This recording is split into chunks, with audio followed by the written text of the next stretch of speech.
imo din ning ituyok ang kaning kuan iyang murag nimble knob. So mo increase dayan ka makita man nimo.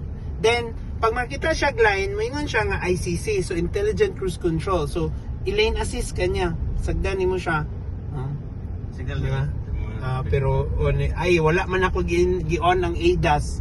So dili siya mo keep on lane. But then the speed akong naay motor bebe. Oh, it brakes by itself by. Oh shit, it's so good. Oh my god, Lord.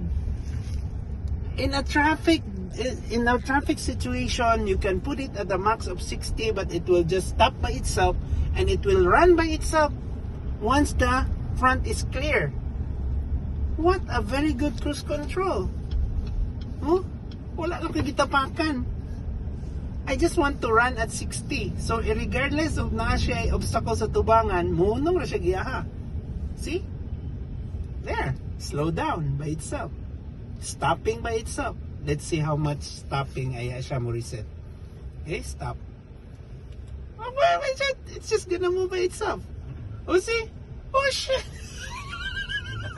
Holy mas. Money, Marbs. Nga nung gipangita ginakong cruise control, Marbs. Because of this, kay wala, kay kakapoy-kapoy imong biyaya ni Marbs.